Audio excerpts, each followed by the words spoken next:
आपल्या मोठ्या प्रतिष्ठेसाठी आपल्या मुलीचा बळी नाही द्यायचा.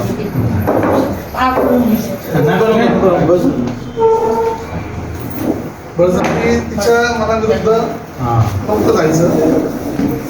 जर का आपण मुलींच्या मनाविरुद्ध केलं तर ते परत येईल. वर्ष 2 वर्ष 5 वर्षांनी परत येतात. काही ना काही घटना अशीच घडून जातात. त्याच्यापेक्षा मग आम्ही ठाम राहिलो की जर तुझी इच्छा आहे ना तर तसंच होईल. मग मला काय सगळ्यांची लढायची वेळ लढू. मला खूप बरं वाटतंय की माझ्या डिसिजनसाठी सगळे उभे माझ्या पाठीशी. मला खूप बरं वाटतंय. स्टार्टिंगला मला माहीत नव्हतं she is having such a big problem. Love is blind.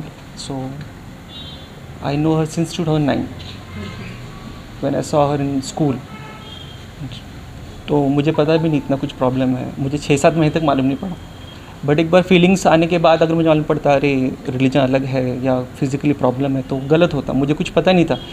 But कहीं ना कहीं पता था कि कोई इसे एक्सेप्ट नहीं करे. इसलिए हम लोग बहुत स्लो थे. बट फैमिली ने काफ़ी सपोर्ट किया. जैसे कि डैड ने काफ़ी सपोर्ट किया. काफ़ी मतलब बहुत ज़्यादा सपोर्ट किया. और मैं चाहता हूँ ऐसा ही सबको मिलना चाहिए सपोर्ट. असेल तर आम्ही पहिल्यांदा ते कवच त्यांना देऊ आणि हा त्या मुलींचं संमती त्यांच्या परिवाराची आईवडिलांची संमती आहे. आणि दोघे जण आपापला धर्म कायम ठेवून म्हणजे मुलीचा धर्म कमी करून किंवा धर्म सोडून ती विवाह करत नाही. तर मुस्लिमचा त्याचाही धर्म तो सोडून विवाह करत नाही. तर त्यांचा आपापला धर्म कायम ठेवून खरा मानवतेचा धर्म ते इथं निर्माण होत आहे. आणि या माध्यमातून एक चांगला संदेश शाहू महाराजांना सांगितलं होतं का या देशामध्ये आंतरजातीय विवाह झाले पाहिजे. जर या देशातली अखंडता कायम ठेवायचं असेल आणि तिरंगा एकच जर डोक्यावर ठेवायचं असेल तर तुम्हाला भविष्यात या गोष्टी समजूनच घ्यावं लागेल.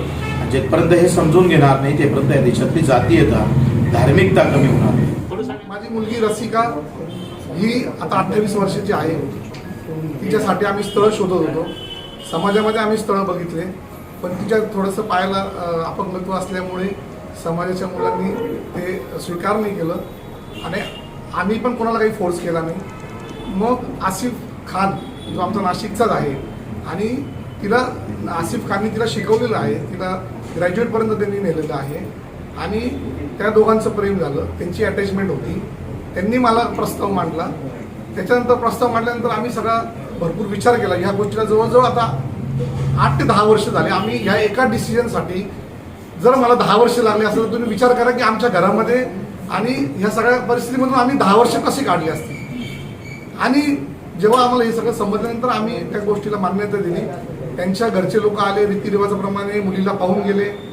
आम्ही त्यांच्या घरी गेलो आणि त्यांच्या घरच्या वडिलांची माझे जवळजवळ 20 वर्षापासूनचे संबंध आहे. आणि हे सगळं चालू असताना जर हे लोक जे लव जिहादचं नाव देत आहे तर हा लव जिहाद नाही आहे. लव जिहाद हा मुलीचं धर्मांतर करून लग्न करायचं अशा पद्धतीने ते केलं जातं. तर लव जिहादचा याच्यामध्ये उल्लेख येतच नाही आणि तो करू पण नाही.